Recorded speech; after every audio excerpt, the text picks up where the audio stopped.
Eu estava esperando os resultados lá, né? Com o celular ligado.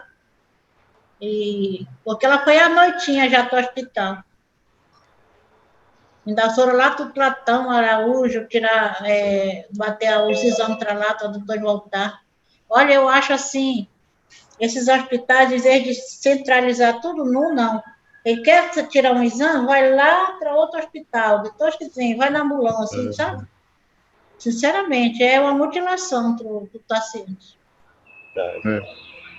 Isso facilita o paciente ter algum problema. Isso. Aconteceu com uma irmã. Ela era da Unimed, aí ela acabou a carência dela, para você ver. Acabou a carência dela, pegaram ela, botaram numa ambulância e levaram para o João Lúcio. Nesse negócio de transportar, mexendo, aí piorou. Aí chegou no João Lúcio, passou só 4 dias. Mas é assim mesmo. Né? Ela está com o Senhor. Essa semana eu recebi o resultado do exame que é sobre o Covid, né? Que nós servidores servidor federal, né, lá da universidade, tivemos que fazer, né? O exame tira sangue mesmo. Foi feito. E o meu deu positivo. Eu já tive Covid e nem percebi. Então você é assintomático. Uma das moças também do nosso grupo familiar deu positivo. O medo dela era a mãe dela descobrir e expulsar ela, porque ela se converteu, só ela que é crente da família. E ela já sofre aquela pressão. E ela ainda pegou o Covid, aí pronto. Ela disse, agora minha mãe veio tudo. E ontem ela nem capacitou. Foi agora, essa semana também. Pela empresa, ela tirou, ela foi fazer o... Mas ela ainda ficou com um pouco de dor de cabeça, ainda deu umas coisas nela, mas ela está bem. De vez em quando eu tenho uns mal-estar, umas dores, um negócio que misturou. Em algum momento eu pensei que era algo normal e já era ele, né? Já era ele. Entendeu? Eu sei que eu já estou numa condição de que eu não transmito mais. Graças a Deus. Eu também, eu acho que o médico me falou que eu também sou, porque o tal pegou, eu fiquei aqui com ele. Foi uns 2 dias só que eu fiquei assim, meio assim, mas passou. Eu também fiquei alegre, olha, irmão, fiquei alegre, porque é sinal eu também. Que eu já passei por isso. A gente agora está livre. Porque tem pessoas da nossa idade, até menos, que morreram. Mas sabe o que é também? Fica em casa, não tome isso. Fica esperando piorar para voltar. Não é fazer isso, não. Você já vai tomando seu remédio, sua medicação. A imunidade tem que ficar alta. Se a tua imunidade está boa, não tem problema. Está ótimo. Né? A imunidade. Eu não vou nessa esperando 7 dias esperar piorar para voltar. Mas até hoje eles falam isso. Não vou ver. Quem mais já entrou aí? O Marcelo, foi? Marcela, Raquel. Raquel. Oi, Raquel. Bom dia, tô chegando em casa ainda. Já ligaram o vídeo. Deixa eu só dar uma notícia para vocês. Sabe o Eduardo Borges? Sim. Ele acordou depois de 20 dias de coma. Foi mesmo? Tá acordado. Nossa, eu estava aqui me preparando para uma notícia ruim. Pois, né? Nem a gente esperava. Mas, graças a Deus, ele está consciente, acordado, só está com um movimento ruim por conta da doença mesmo, né? Claro. Mas aí vai ficar, tá bem, graças a Deus. Ele está em São Paulo, é? Tá em São Paulo. Olha, de onde é que tu conhece ele, Raquel? Ele é marido da minha prima. É mesmo? É. Nossa, o Eduardo, ele se separou, não foi? Da primeira vez? Sim, separou da primeira esposa. E aí ele casou com a minha prima. Eu nem estava em Manaus e nem sabia, sabe? Aí quando depois eu vi, ele colocava fotografias assim, eu falei, mas essa esposa dele mudou tanto. Assim que eu chegar em casa, eu libero o vídeo. Ei, tu sabes cadê aquela moça, hein, que era a antiga esposa dele? Se ela está em alguma igreja? Não, eu não conheci, não. Ah, não tem Eu não sei nem notícia, quem não. é. Não sei quem é, não. Tá bom. Tá bom.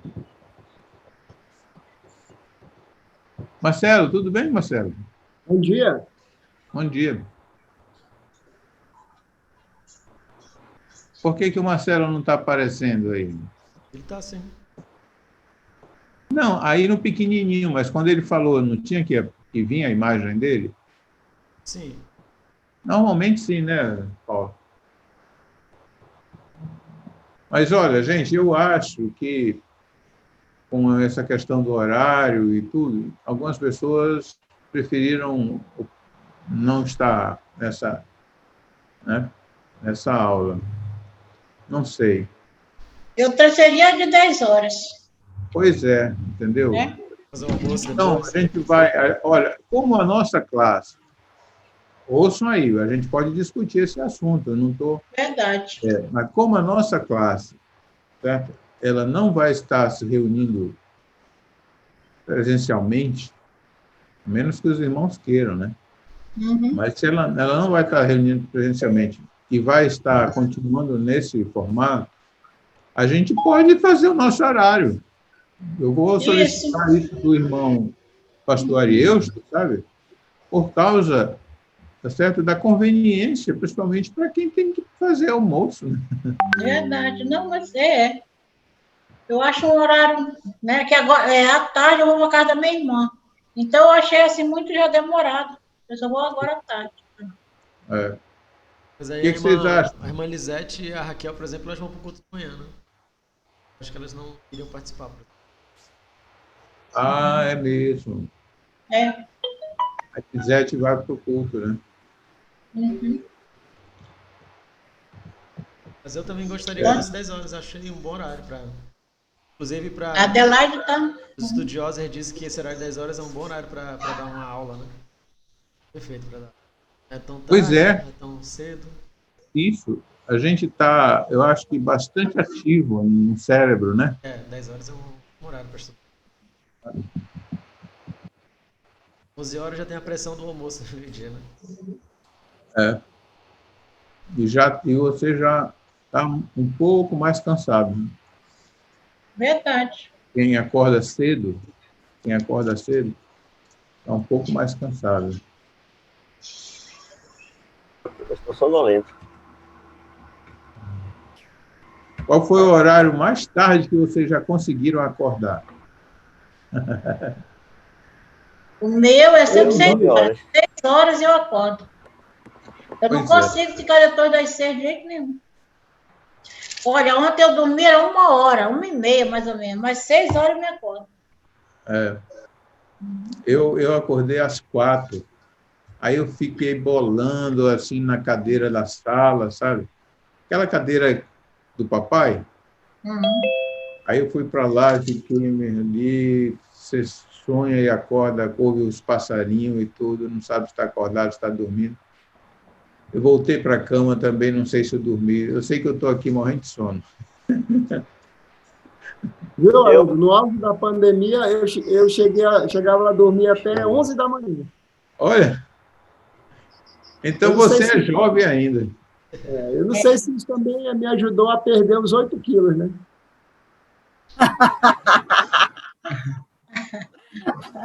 Olha, eu não sabia que dormir muito perdia a sono. Olha a fórmula, Lídia. É verdade. Ajuda a perder peso. É porque não come, né? Também.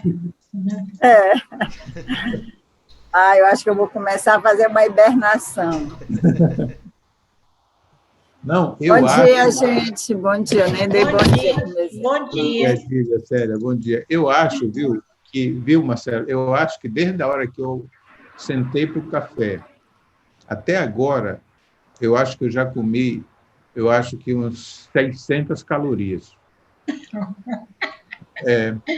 É pão com manteiga, geleia, o café com leite, açúcar para adoçar. Meu não, botei adoçante. Aí depois um suco, agora 9 horas, comi um suco com um pãozinho de queijo, enfim, sabe? Fruta, então, tudo isso, se eu tivesse dormindo... Não tinha comido tanto, né? tanto. Mas é saudável se alimentar, principalmente de manhã. Mas no seu caso, você tem que se alimentar para dar uma imunidade ficar novo. Ele deu um Covid para ele, deu um Covid positivo. Oi, Haroldo. Peguei, Lili, já peguei. Que bom! Exato. Que eu bom! Nem senti, porque, como eu falei, eu acho que às vezes, dorzinha de cabeça e um cansaço, que às vezes veio e eu nem sabia que era ela, sabe? Que era ele, né? E aí, ele, ela, sei lá. Eles. E aí pronto, né? Deu lá, eu já saí daquela fase que transmite. Então, eu acho Está com quanto tempo, já sabe? Tempo, não? Eu acho que a Elaine já deve ter pego também. Que bom. É bom pegar logo todo mundo. E aí fica todo mundo imunizado. Está imunizado, graças a Deus. Gente, bom, então, vamos começar? Já são, olha, começar. 11h15 praticamente, tá? E aí a gente tem que sair, tem que terminar mais cedo, tá bom? Ah, é? É por causa do almoço. Do almoço. Então, olha, a Adelaide chegou. Bom dia. Oi, Adelaide. Bom dia, Adelaide. Ana Maria do Carmo, a senhora pode orar, por favor, para a gente começar já? Ok. Senhor Jesus, nós te agradecemos neste momento, dessa reunião, que nós estamos aqui reunidos em teu nome, Senhor.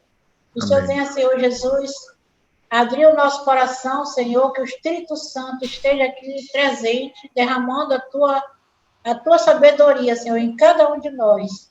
Nós queremos aprender, Senhor Jesus, o que vai ser ensinado. Abençoa, Jesus, nossas vidas. Abençoa, Senhor Jesus, esse momento tão gostoso que a gente se reúne nesse momento para falar da tua palavra, Senhor. Que é a coisa mais importante da nossa vida, para a glória e honra do teu nome. Amém, Jesus. Amém. A palavra está com Paulo. Bom dia, Adelaide. Bom dia, Haroldo Guerreiro.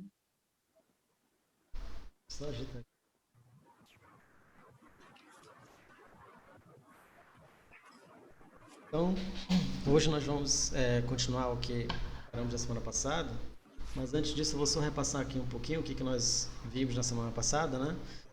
Que nós vimos essa pergunta que o mundo hoje em dia tenta responder, as pessoas dão muito interesse quando falam quem sou eu, elas têm interesse em dizer que tem alguma posição de importância, que tem bens, que são ricos, são aquilo, mas nós em Cristo Jesus sabemos que somos filhos de Deus. Então, nós passamos por essa pergunta, respondemos isso através do texto que estudamos. Nós vimos a adoção que Deus nos fez para sermos filhos dele através de Jesus Cristo, que temos um novo nome e somos herdeiros e co-herdeiros com Cristo. Nós também falamos um pouco que a gente às vezes esquece de admirar, como João coloca lá em 3:1, né? Vede com quão grande amor. Então é uma admiração que nós não devemos nos esquecer na nossa caminhada cristã. João também coloca que devemos permanecer nele, guardar os seus juízos como forma de gratidão. Por sermos filhos de Deus, nós temos que ser gratos a ele. Como que nós somos gratos? Obedecendo a ele, permanecendo nele, guardando os seus juízos. E ao fazermos isso, nós refletimos o caráter de Cristo, e como o mundo não conheceu a Cristo, o mundo também não nos conhece. Isso tudo foi no versículo 1 de 1 João 3. Então hoje a gente vai ler novamente 1 João 3, 1 e 2. Eu coloquei aqui na tela, a gente começar a ler então.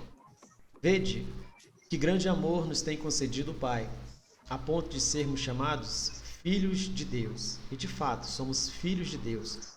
Por essa razão, o mundo não nos conhece, porquanto não o conheceu a Ele mesmo. Amados, agora somos filhos de Deus, e ainda não se manifestou o que haveremos de ser. Sabemos que quando Ele se manifestar, seremos semelhantes a Ele, porque haveremos de vê-lo como Ele é. Então, aqui nessa primeira parte, é muito importante, eu até destaquei aqui a palavra agora, porque João coloca bem claramente que essa bênção de sermos filhos de Deus, como ele colocou lá no versículo 1, né? Vede com grande amor nos tem concedido o Pai, de sermos filhos de Deus, e essa bênção ela é agora, é uma bênção atual. Então, a adoção é uma bênção presente, é uma bênção atual para nós. 1 João, então, no versículo 2, ele fala: amados, agora somos filhos de Deus. Isso tem que estar sempre presente na nossa vida cristã. Temos que ter essa admiração de que agora nós temos essa bênção. E é muito interessante que as bênçãos que estão na Bíblia, elas sempre estão nesse sentido atual.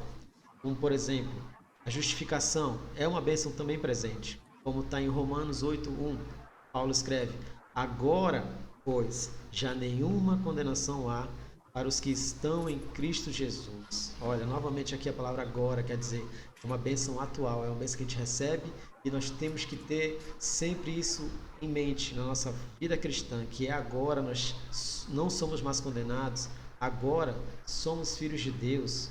Outro exemplo, nós somos chamados para ser santos, como está em 1 Coríntios 3:2. Santificação é uma bênção presente aos santificados em Cristo Jesus, chamados para ser santos. Olha, nós somos chamados.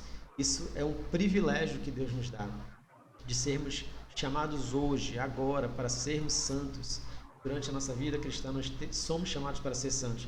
Essa, inclusive, é a ênfase do livro, da carta de João, que nós vamos ver mais na frente, se der tempo de a gente terminar ainda hoje. Claro que sim. A gente vê que esse chamado para sermos santos é um chamado atual. Então, agora somos filhos de Deus, agora somos livres da condenação, agora somos chamados para ser santos. Mais um versículo lá em 1 Coríntios 1:24. Mas para aqueles que Deus tem chamado, tanto judeus como não judeus, Cristo é o poder de Deus e a sabedoria de Deus. Olha, novamente o verbo aqui, Cristo é o poder, é hoje, ele é para nós.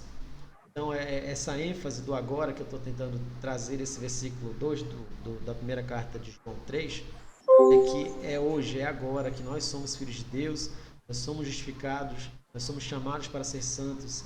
Para nós que somos chamados, Cristo é o poder de Deus e a sabedoria de Deus. Então, quem quer comentar alguma coisa?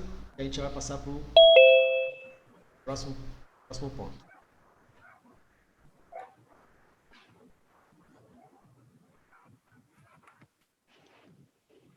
Vou passar aqui para o versículo, para a continuidade do versículo 2, que é a segunda parte, né? Então nós vemos que agora somos filhos de Deus. E aí o João continua falando no versículo 2 que e ainda não se manifestou que haveremos de ser. Sabemos que quando ele se manifestar, seremos semelhantes a ele, porque haveremos de vê-lo como ele é. Nessa parte aqui é muito interessante, que é o que Charles Spurgeon, Martinho Lutero e vários outros teólogos dizem, que é a visão beatífica. É a visão de que nós veremos o Senhor como ele é. Os nossos olhos o verão como ele é. E aí é importante a gente entender que nós veremos como ele é e não como ele era. Por exemplo, em Isaías 53:2, que dizia que Jesus não tinha aparência e nem formosura. Essa visão de Jesus do passado, que ele veio à Terra, essa visão nós não mais teremos. Aquela visão de Jesus crucificado na cruz, sofrendo, não é a visão que teremos, mas veremos ele como ele é.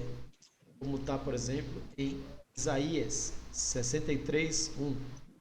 Quem é este que vem de Edom e de Bósra, com vestes de vivas cores, que é glorioso em vestidura e marcha na plenitude da sua força? Sou eu que falo em justiça, poderoso para salvar. Então é essa visão gloriosa nós haveremos de ter. Veremos ele como ele é. Então essa esperança que nós temos ao sermos filhos de Deus é mais um fator de que nós não podemos deixar de admirar o fato de sermos filhos de Deus. Quando nós lemos lá no versículo 1 de João 3:1, e a gente tem que ver com grande admiração que somos filhos de Deus, esse aqui é mais um motivo para nós não esquecermos de que somos filhos de Deus, porque nós o veremos como ele é, em vestes Paulo, vivas. como é o nome dessa visão, hein? É a visão beatífica. Beatífica? Beatífica. Não beatífica. É a visão que nós veremos com os nossos próprios olhos. O que Charles Spurgeon faz uma pregação dele. Estava lendo. E essa vontade de ver o Senhor como ele é, ela está presente no nosso dia a dia. Aí eu jogo essa pergunta para nós aqui. A gente consegue, um momento do nosso dia, lembrar disso, que um dia nós o veremos como ele é? E tudo isso que nós vivemos hoje aqui não é nada comparado à visão gloriosa que teremos dele? Será que essa vontade de vê-lo como ele é está presente no nosso dia a dia? Pode estar.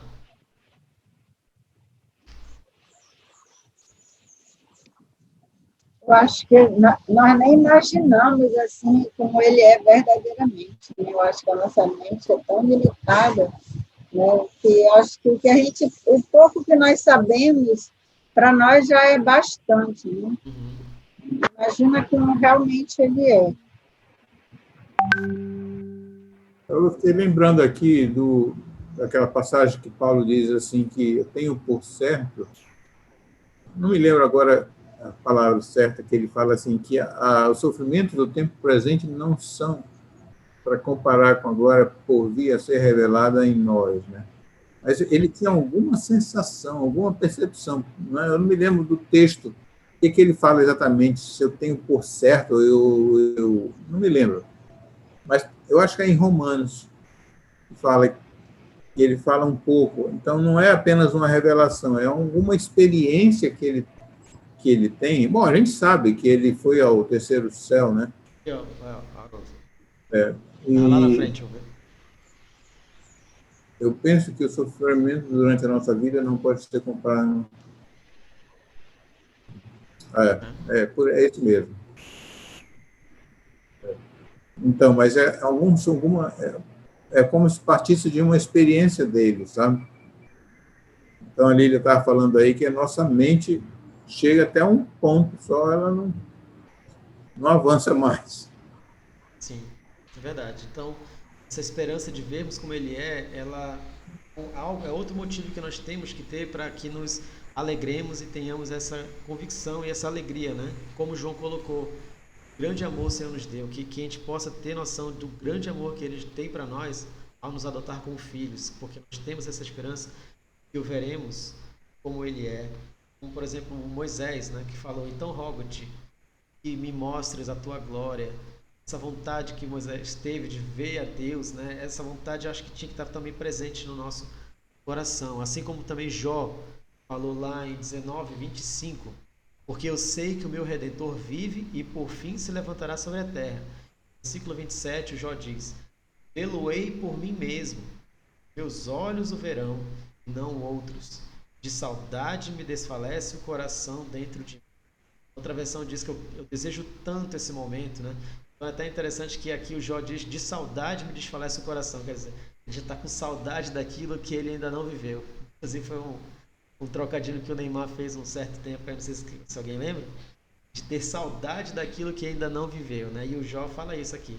Ele já sente saudade, inclusive só de imaginar esse momento de estar vendo o Senhor com os próprios olhos, ele já sente saudade, o coração dele se desfalece de saudade. Então, esse sentimento de ver ao Senhor está presente também, inclusive, por exemplo, no Salmo 17:15. Eu, porém, na justiça, contemplarei a tua face. Quando acordar, eu me satisfarei com a tua semelhança. Então, está lembrando que o porvir é muito melhor do que a nossa vida presente. Como a doutora Lília falou, e o que a gente vive hoje, a gente se satisfaz com o que a gente tem, mas a gente não tem nem noção do que virá pela frente, né? Então, o salmista fala que a gente vai se satisfazer com a semelhança do Senhor. Filipenses 1:23, o Paulo ele até fica constrangido de dizer se ele quer morrer ou ficar aqui, né? Ele diz, ora, de um lado ou de outro, estou constrangido, tendo o desejo de partir. Ele fala, eu fico até constrangido de dizer que eu prefiro morrer e estar com Cristo, porque é incomparavelmente melhor. Então também o apóstolo Paulo aqui demonstrando, né, esse sentimento grande vontade de ver o Senhor Deus face a face, né? Essa esperança que nós temos que um dia acontecerá. 1 Coríntios 13:12, coloquei na Nova Tradução de Linguagem de hoje, que fica a melhor compreensão.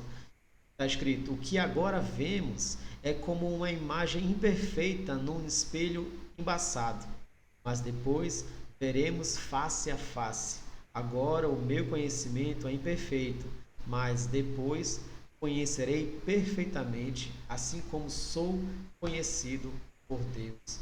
Aí aqui a comparação é muito interessante, de que a gente enxerga como se fosse num espelho embaçado, né? A gente vê somente aquela imagem borrada.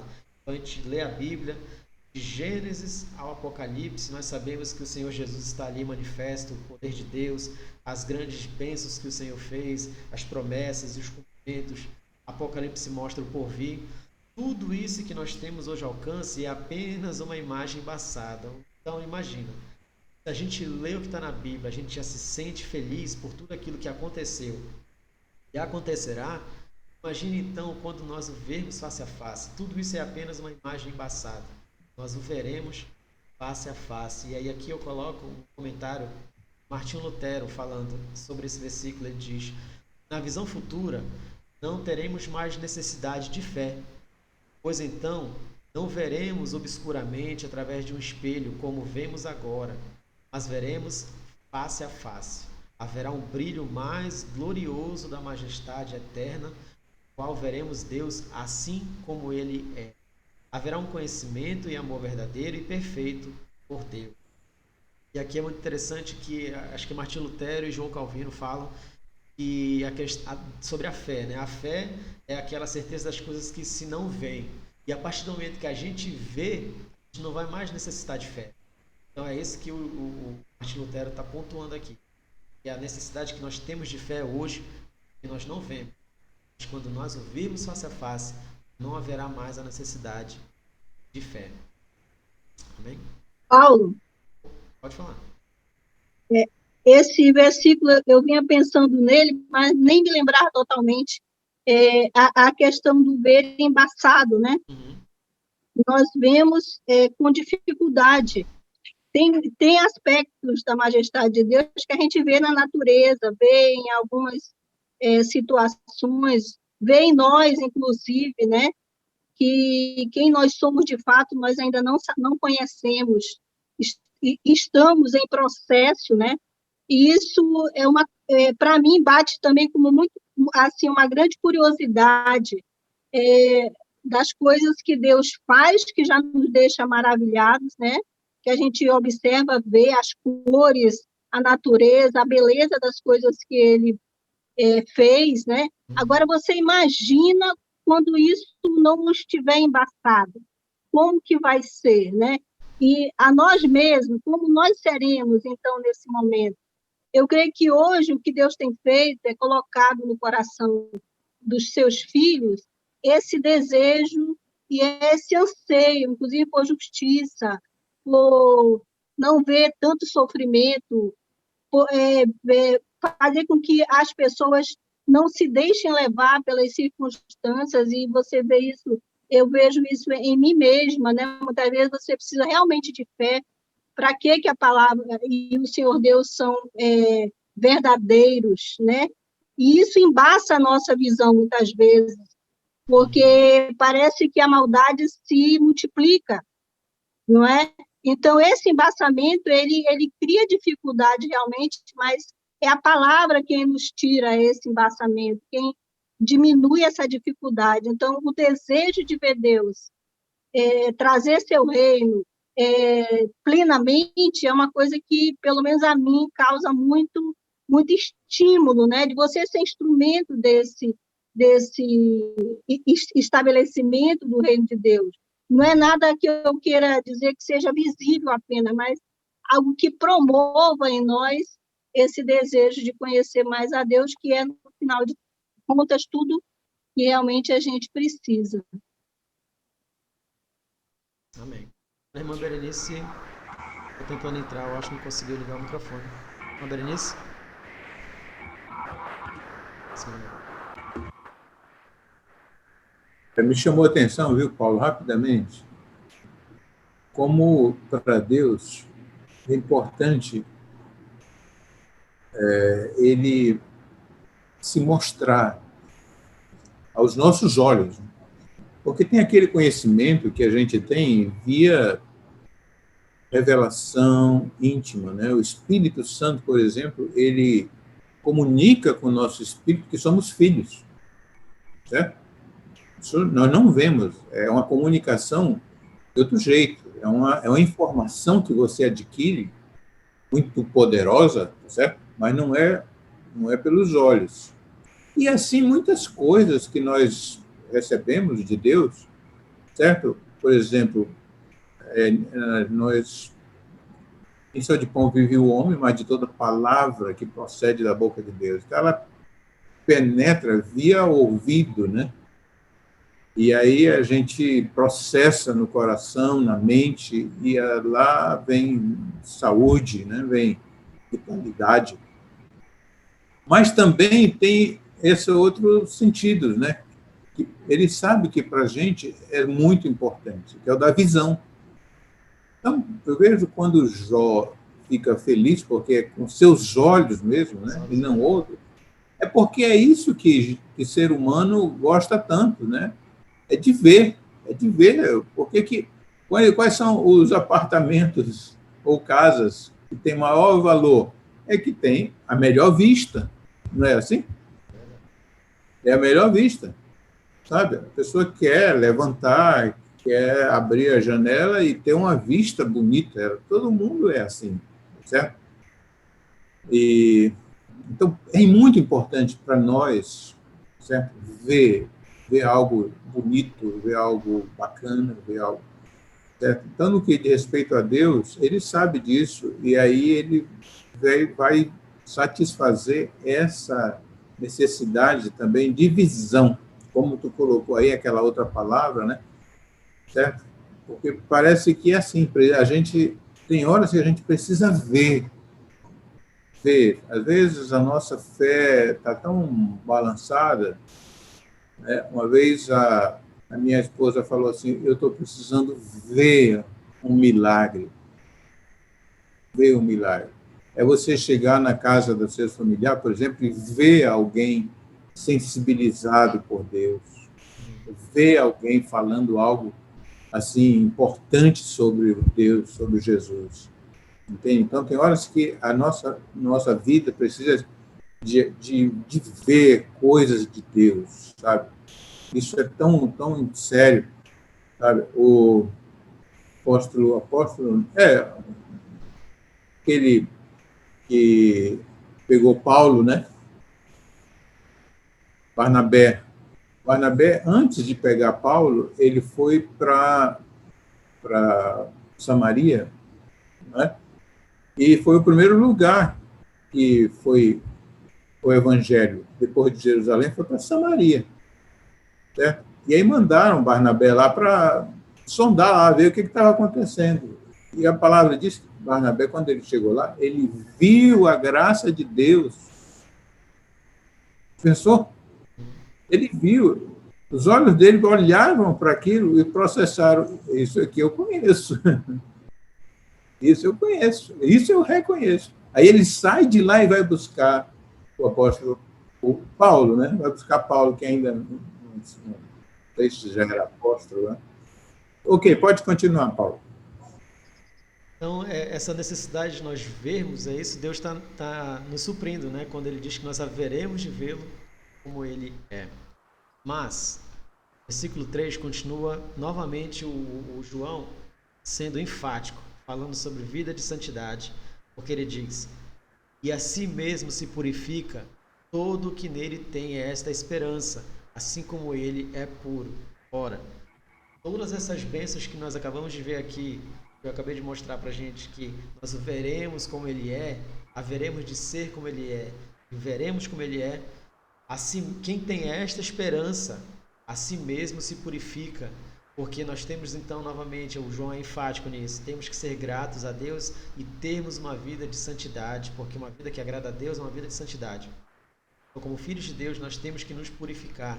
É como Jesus falou lá em Mateus 5:8, Bem-aventurados os limpos de coração, porque verão a Deus. E aí aqui é interessante um estudo do John Stott, que ele diz que aquelas bem-aventuranças, Jesus não está categorizando pessoas que são humildes de coração, limpos de coração, ele não está dividindo pessoas, ele está querendo que nós, como cristãos, tenhamos todas aquelas qualidades. E uma das qualidades que nós temos que ter é que nós sejamos limpos de coração, porque os limpos de coração verão a Deus. Hebreus 12:14, o escritor de Hebreus diz: segui a paz com todos e a santificação, sem a qual ninguém verá o Senhor. Ora, se temos a esperança de que veremos o Senhor, temos então que ter uma vida de santidade, buscar a santificação. E aí o Hebreus é bem enfático, né? Sem a qual ninguém verá o Senhor. 2 Coríntios 5,17 fala: e assim, se alguém está em Cristo, é nova criatura. As coisas antigas já passaram, eis que se fizeram novas. Ora, se somos filhos de Deus, somos novas criaturas e nós temos que deixar as coisas do passado para trás. Temos realmente uma vida de santidade. Eu vou lá para o Antigo Testamento, em Oséias 10:12. Então eu disse: semeai para vós outros a justiça, ceifai segundo a misericórdia, arai o campo de pouso, porque é tempo de buscar o Senhor, até que Ele venha, e chova a justiça sobre vós. E aí é muito interessante uma pregação de Charles Spurgeon que fala, e ele nos lembra, né, que a nossa vida nessa terra é uma vida passageira, e durante o tempo da nossa vida nós temos que semear. Aí é lá em Gálatas que fala, né, que semeia a vida, vai colher vida, que semeia para a carne, vai colher para a carne, né? Então, do tempo que nós estamos nessa terra, tempo de semearmos. E semear o quê? Vida de santidade, é buscar o Senhor, como está aqui em Oséias. Buscar o Senhor, porque é tempo de buscar o Senhor. Se nós temos a esperança de vermos o Senhor, nós temos que buscá-lo todos os dias da nossa vida. Amós 5,15 também fala: buscai o bem e não o mal, para que vivais, e assim o Senhor, o Deus dos exércitos, estará convosco, como dizeis. Novamente aqui a questão de uma vida de santidade, de buscar o bem. E aí eu coloco aqui um autor, R.C. Sproul, que até o Haroldo disse que o Rogério também gosta muito. Apesar de... Eu fiz aqui uma tradução livre, tá? Não está a tradução, texto traduzido mesmo oficialmente. Apesar de não ficarmos perfeitamente santos até a nossa glorificação, nós podemos viver uma vida justa ainda nessa vida. Ou seja, nós não ficaremos glorificados nessa vida enquanto vivemos aqui. Mas nós, enquanto estivermos vivendo, devemos viver e podemos ter uma vida justa, esta de obediência a Deus. Porque, novamente, eu repito, tá? Eu estou sendo repetitivo, porque o João ele é assim, ele é também bem repetitivo, bem enfático, né? Então, se você tem a esperança de vê-lo como ele é, você deve buscar a purificação. Devemos permanecer nele e obedecer os seus mandamentos. E assim, do versículo 1 até o 3, a gente fecha, então, o fato de quem somos nós em Cristo. Cristo, somos filhos de Deus, somos nova criatura, templo do Espírito Santo, somos herdeiros do seu reino, temos a esperança de que o veremos face a face. Então, aqui do versículo 1 ao 3, o João está pontuando todas as qualidades de quem é filho de Deus e qual é a esperança de quem é filho de Deus. Mas como em toda a carta do João, ele vai fazer agora o comparativo. Ele sempre faz isso, né? A carta de João é uma carta de contrastes. Então sempre quando está falando alguma coisa, ele fala vida e morte, luz e trevas, verdadeiro ensino, falso ensino. E aqui nessa parte que nós estamos estudando, ele vai falar dos filhos de Deus, agora ele vai falar o quê? Dos filhos do diabo. Então ele sempre gosta de pontuar, de fazer esse contraste. Toda a carta vocês vão ver sempre esse contraste nos versículos que o João escreveu. Então vamos passar aqui no versículo 4, 5 e 6, mas até aqui, tudo bem? Eu posso avançar? Algum comentário? Você sabe mais do que eu. Vocês sabem mais do que eu, inclusive. Estou só trazendo aqui o que eu pesquisei. Então vamos lá, versículo 4, 5 e 6. Eu coloquei aqui na tela para facilitar, mas quem quiser abrir aí para ler, diz assim 4, 5 e 6. Todo aquele que pratica o pecado também transgride a lei. O pecado é a transgressão da lei. Sabeis também que ele se manifestou para tirar os pecados, e nele não existe pecado. Todo aquele que permanece nele não vive pecando. Todo aquele que vive pecando não viu, nem conheceu. Então, aqui no versículo 4, ele está dando basicamente o conceito de que é pecado. Pecado é a transgressão da lei. Inclusive, é isso que está lá no Catecismo de Westminster, né? O que é o pecado? O pecado é a transgressão da lei. Deixa eu colocar aqui, que eu tinha colocado.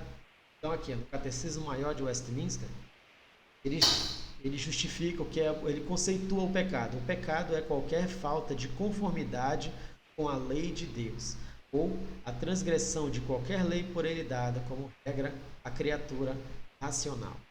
Esse conceito é tirado desse versículo 4 e também Romanos 3:23, né, que diz: pois todos pecaram e carecem da glória de Deus. Nós todos somos pecadores e carecemos da glória de Deus. E aí eu volto aqui no versículo, porque aqui nesse finalzinho é um momento que traz divisão entre alguns teólogos, porque João fala no versículo 6, todo aquele que permanece nele não vive pecando, todo aquele que vive pecando não o viu e nem o conheceu. Então há algumas correntes doutrinárias teológicas que dizem que o cristão ele pode chegar num nível de perfeição e ainda nessa vida ele pode deixar de pecar. E aí isso é baseado justamente nesse versículo 6.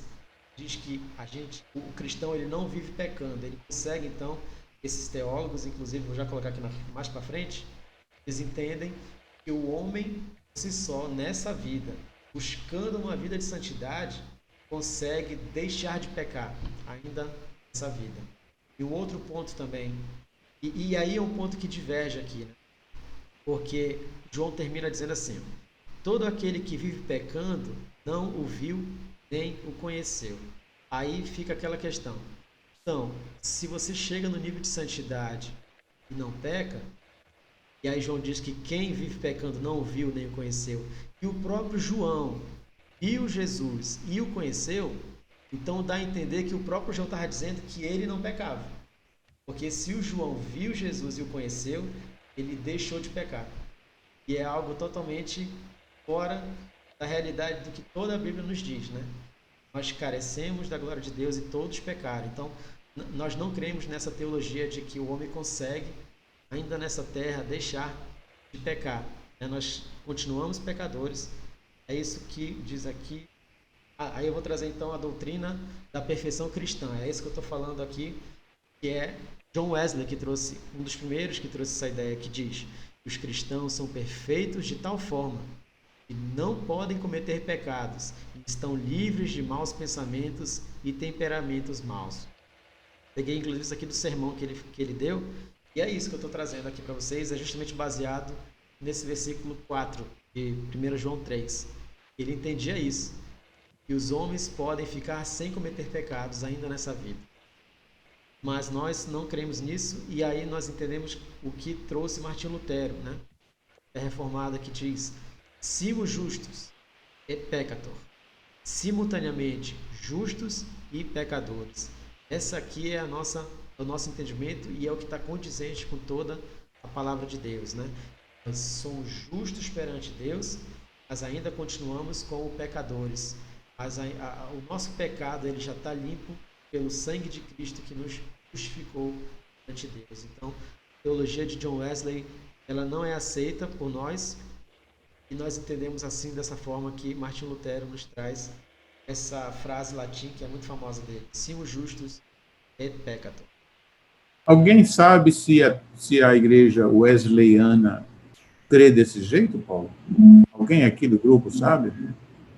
Sem dizer se a igreja wesleyana tem esse entendimento, mas eu pesquisei justamente de um site wesleyano e esse sermão está todo lá, da tradução.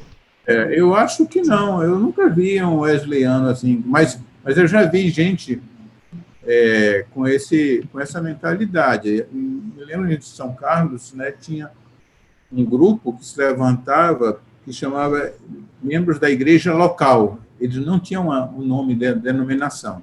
O nome deles era Igreja em Manaus, Igreja em São Carlos. Então, se eu não me engano, eles tinham essa doutrina com respeito à santidade. A doutrina da perfeição cristã.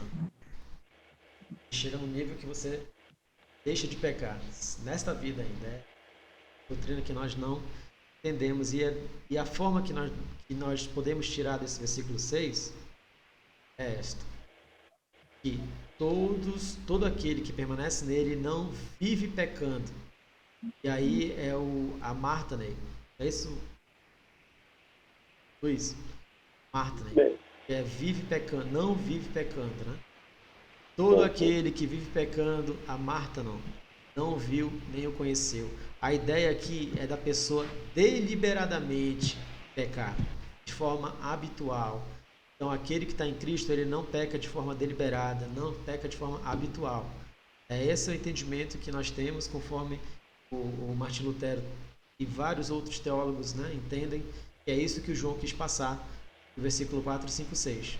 Né, que nós estamos livres totalmente do pecado, mas nós não praticamos dia a dia, de forma deliberada, de forma habitual. Inclusive, esse mesmo entendimento é o que está lá, por exemplo, em Hebreus 10, 26 e 27.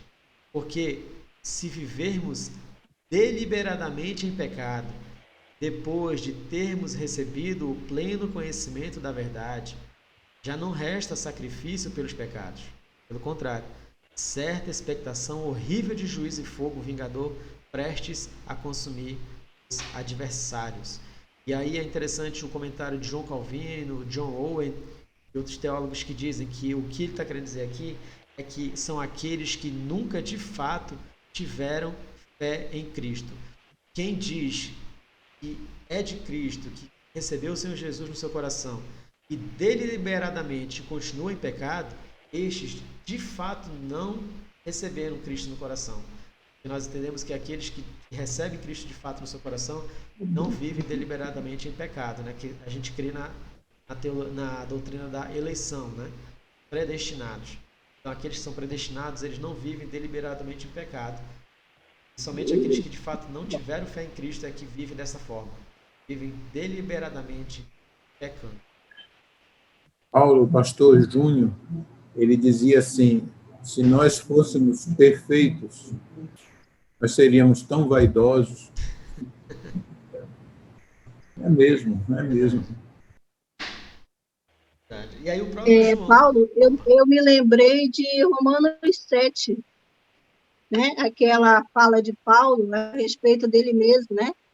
Que o mal que eu não quero esse faço, porque ele via na carne dele outra lei, né? Que se degladiava com a vontade de Deus na vida dele. Então, a gente foi ensinado e ver os versículos e ver a Bíblia também dando um entendimento de que, ainda que pecadores, somos pecadores redimidos, né? Sim. É o que o Martim Lutero fala, né? Somos justos e pecadores. Apesar de justos, também somos pecadores. E aí o próprio João diz isso no versículo 8 e 9, 1 João 1, 8 e 9, né? Ele fala: se dissermos que não temos pecado nenhum, a nós mesmos nos enganamos e a verdade não está em nós. Se confessarmos os nossos pecados, ele é fiel e justo para nos perdoar os pecados e nos purificar de toda injustiça. Ou seja, nós, mesmo pecadores ainda que somos, nós temos Cristo, o Senhor Jesus, para nós podermos confessar nossos pecados, e ele vai sempre nos purificar de toda injustiça. Pronto, esse aqui é o ponto do 4, 5 e 6. E aí agora eu passo, tem ainda 10 minutos, passo aqui para o versículos 7 e 8, que ele diz: filhinhos, não vos deixeis enganar por ninguém. Aquele que pratica a justiça é justo, assim como ele é justo. Ele que pratica o pecado procede do diabo, porque o diabo vive pecando desde o princípio. Para isto se manifestou o Filho de Deus, para destruir as obras do diabo. Aí eu botei em negrito aqui, porque mais uma vez, enfático, né?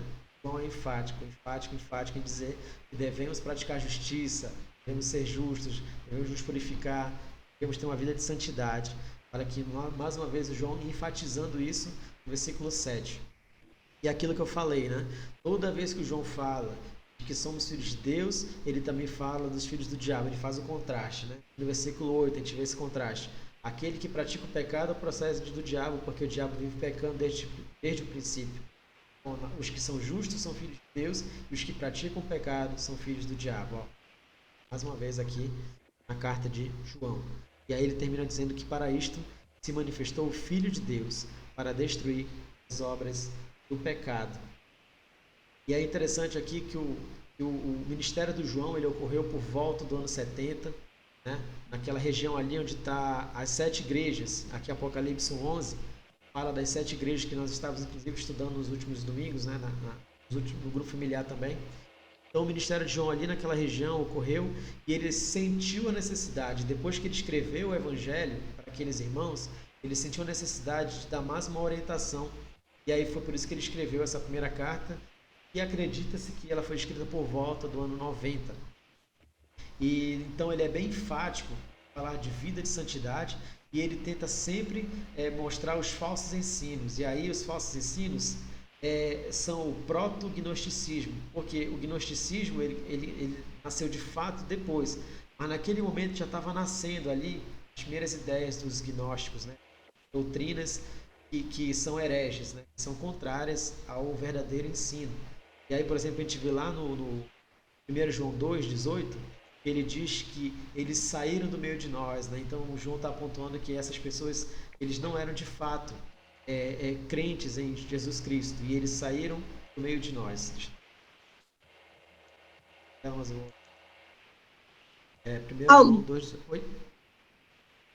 Eu estava fazendo uma ligação aqui entre admissão de pecado e santidade, e como que uma pessoa vai se santificar se ela não admite ser um pecador, se ela não admite seus erros, se ela não confessa e deixa. Então, as duas coisas estão interligadas. Então, é possível, então, um homem ser um pecador, ainda que salvo, ainda que vivendo em Cristo, ainda que ansiando por ver a Deus, exatamente por isso. Porque por ele ansiar estar com Deus, ou seja, ter uma vida mais de santidade, é porque ele era um pecador de fato, né? E isso, aos poucos, eu já ouvi alguém explicando que se Deus nos mostrasse de uma tacada só quem nós somos, seria uma visão tão apavorante que a gente desmaiaria. Então, aos poucos, ele também vai mostrando para esse homem quem a pessoa é, e esse arrependimento, essa confissão de pecado vai acontecendo, porque é de fé em fé, né? Ele vai aperfeiçoando a sua obra, ele vai se mostrando também para que a nova vida se efetive através da santificação.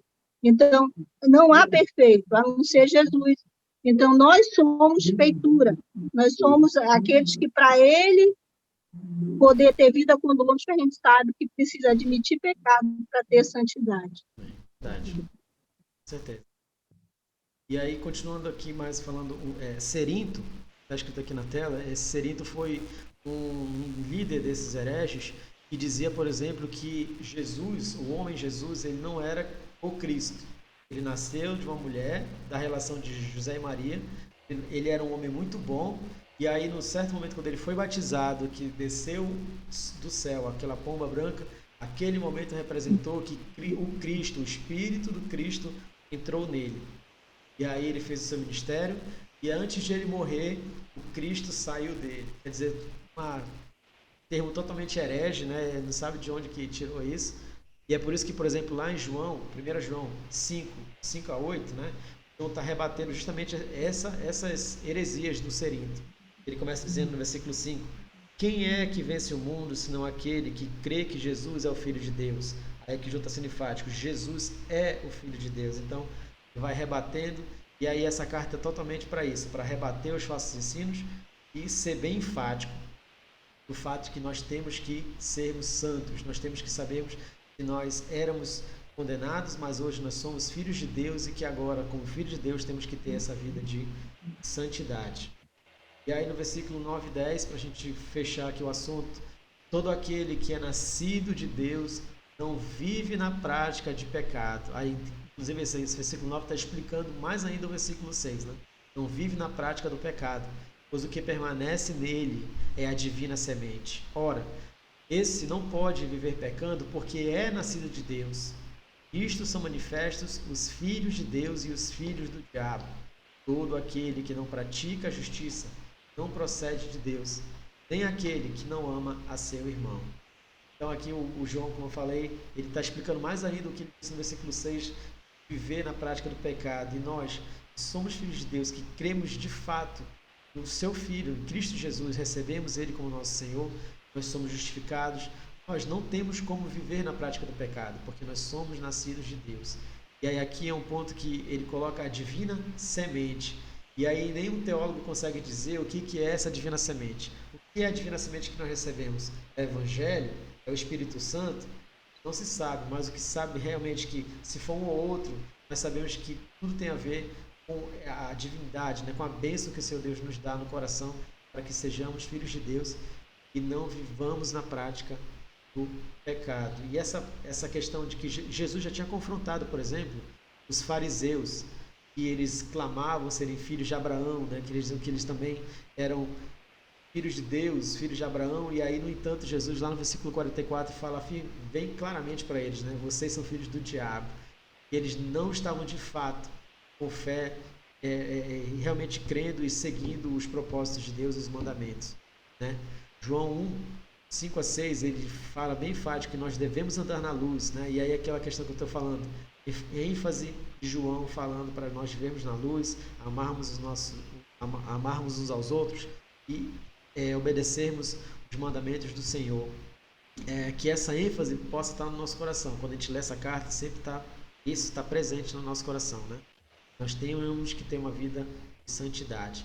E aí foi o que eu falei, que essa semente divina não se sabe, nenhum teólogo sabe explicar, não se sabe o que o João quis dizer com semente divina. Não sei se o Luiz pode falar alguma coisa lá do grego, mas não se sabe se essa semente que nós recebemos é o Evangelho que nós ouvimos ou se é o Espírito Santo que é colocado em nós. Nós temos em nosso corpo. Enfim. E aí? Paulo,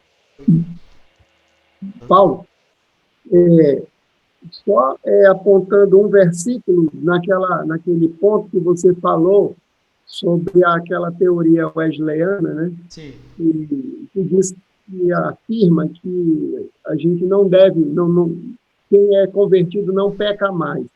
Aí, só um versículo aqui, no caso, na carta aos Romanos, no capítulo 7, no versículo 20, Paulo diz o seguinte, mas se eu faço o que não quero, já não sou eu quem faz, e sim o pecado que habita em mim.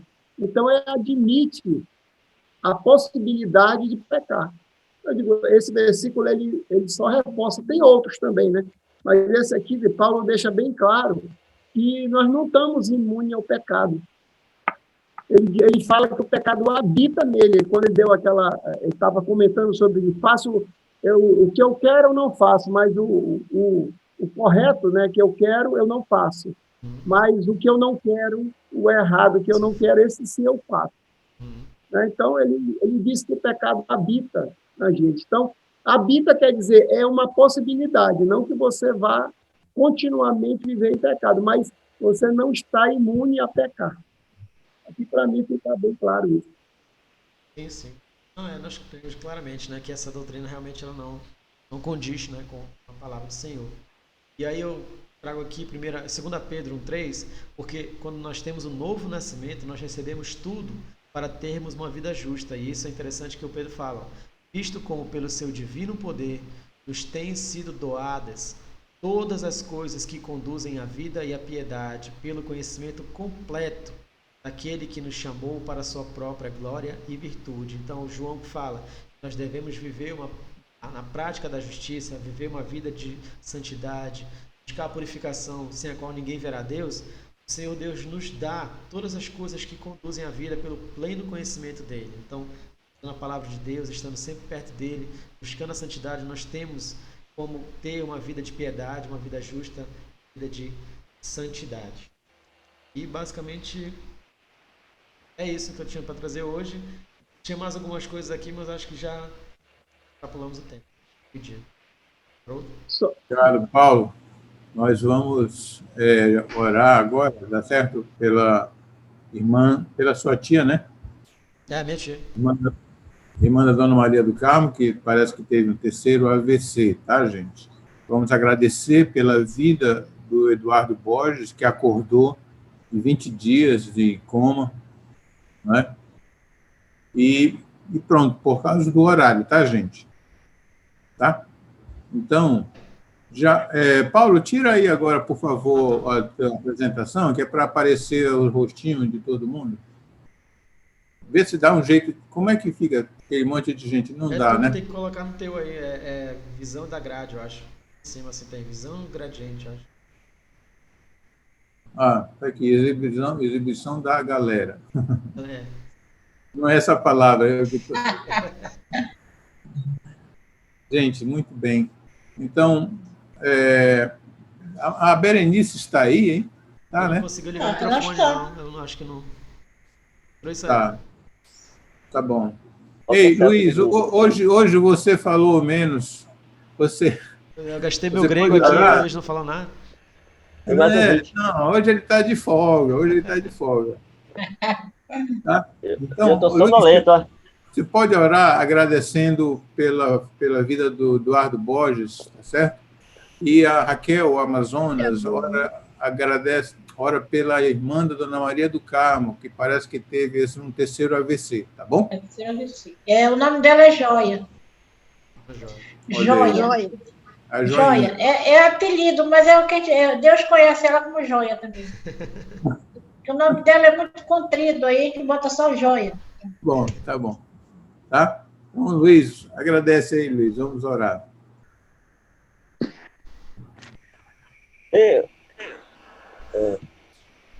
Haroldo? Oi.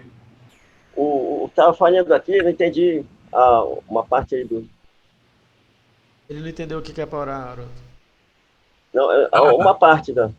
Não, é só, para ti, fica só o seguinte, agradecer a Deus pela vida do Eduardo Borges, que está em São Paulo, estava em coma por 20 dias, e a Raquel disse que ele acordou e está lúcido, né, Raquel? Isso, está consciente já. Consciente, tá bom? Tá bem. Glória a Deus, glória a Deus. Vamos orar. Amém. Meu Deus, Pai Santo, Deus eterno, Deus de misericórdia, vamos te agradecemos, ó Pai, por tão grande livramento que o Senhor tem dado, Pai Santo, ao nosso irmão Eduardo Borges, Senhor Deus. Nós pedimos, Pai Santo, que seja feita a sua vontade na vida dele, Pai eterno. Mas se for possível, Pai, nós pedimos, se for possível, tudo para ti é possível, mas se for da tua vontade, Pai Santo, que o Senhor venha atender também a nossa vontade, de ainda termos um irmão aqui conosco, Pai Santo. Mas faça-se a tua vontade, Pai Santo, na vida dele, Pai Santo, assim como o Senhor tem feito na nossa, mas pedimos em nome de Jesus, Pai Santo, que faça um milagre na vida do Eduardo, Pai Santo, do irmão Eduardo, Pai Santo, para que outros, Pai Santo, vejam a tua glória na vida dele. Amém. Pai Santo, a tua mão, Pai Santo. Oh, Deus, em nome de Jesus. Está sobre a vida dele, Senhor Deus. Muito obrigado, Pai Santo, por esse banquete que o Senhor tem nos concedido, Pai Santo, a cada domingo, Senhor Deus, de nos alimentarmos da tua palavra, Pai Santo. Abençoa cada vida aqui, Senhor Deus, com a tua...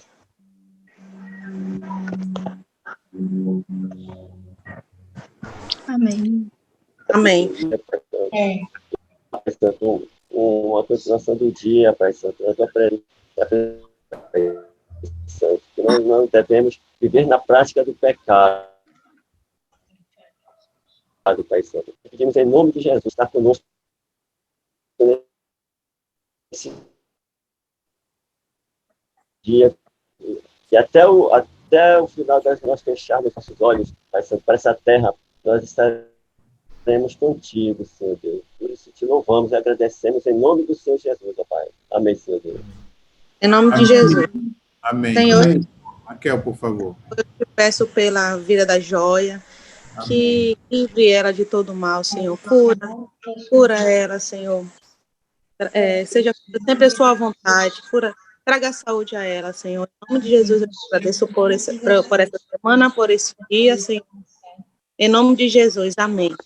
Amém. Amém. Graças a Deus. Paulo, muito obrigado, gente. Obrigado. A selfie do grupo. Oi? Tem que rir. A selfie do grupo. Olha, Boa semana para todo mundo. Deus Só um abençoe. É o seguinte, parece que ficou um pouco mais difícil esse horário, 11 horas, certo? Vamos tentar, eu vou conversar com o pastor Ariosto para ver se a gente, que não vai ter classe presencial, se a gente pode ficar às 10. O que vocês acham? Bom. Boa ideia, Haroldo. Boa ideia. Melhor. Boa ideia. Tá bom. Então, a princípio, domingo que vem é às 10, tá bom? Ótimo. Tá bom. Só vou falar uma novidade para vocês aí. Tá. É que teve nascimento aqui em casa. Nascimento de quê? Múltiplos nascimentos. A nossa cadela, a Pandora, que é labrador com show, até agora já tinha 7 filhotes. E das 2 últimas vezes, foram 9. E agora, o pai foi um labrador, quer dizer, foi um show mesmo. Que esse foi o nosso, que é uma mistura de Rottweiler com vira-lata, mas vira-lata, né? E todos eles saíram bonitos. Agora a gente espera muito melhor. Parabéns, vovô. Eu estou sonolento, porque a minha esposa, 3 vezes na madrugada, me acordou, preocupada com a cadela. Claro. Esse é o preço, né, Adelaide? Esse é o preço, né? Tem que cuidar. O justo deixar a natureza, né? Para a natureza deixar seguir o seu rumo, né? Que eu não sou parteiro, não posso poder fazer nada. Mas tá bom, Mados. Gostei. Parabéns. Semana toda. Tchau, gente. Boa semana. Boa semana. Boa semana.